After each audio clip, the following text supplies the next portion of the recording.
فروردین ماه 79 سال پیش بود که لهستانی‌های جنگ زده به ایران آمدند و یکی از آخرین‌هایشان ماریا بایدان بود که هفته گذشته در 94 سالگی درگذشت. او در روزهای گذشته در آرامستان دولاب در تهران به خاک سپرده شد، جایی که مدفن نزدیک به 2000 لهستانی مهاجر است.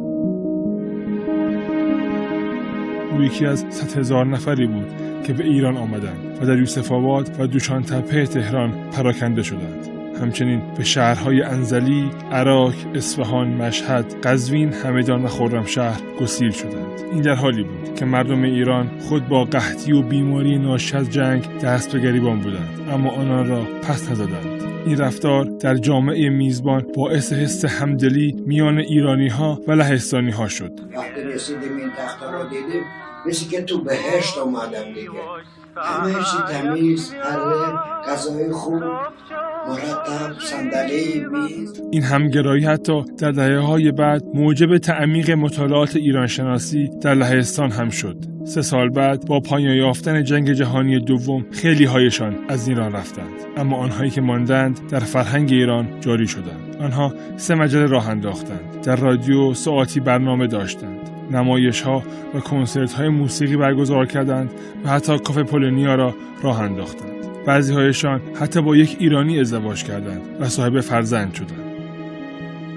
یکی از آنها ماریا بود که وقتی به ایران آمد 15 سال داشت و تا پایان عمر در وطن دوم خود زیست.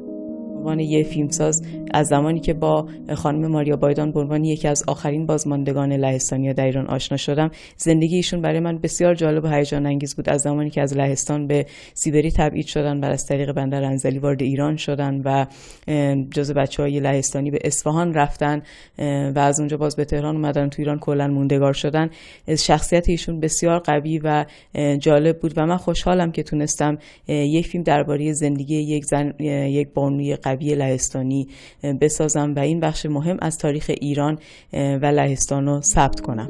او تاریخ گویای این مهاجرت بود. عاشق شدم، البته عاشق شدن زبون نمیخواد. میدونی زبون بین المللی صحبت میکردیم، شما بلد نیستیم اون زبون. و مثل همه آن لهستانی‌ها مردم ایران را دوست داشت و با وجود حفظ ملیت خود با مردم ایران عجین شده بود. ماریا یکی از آخرین میهمانان ناخوانده بود.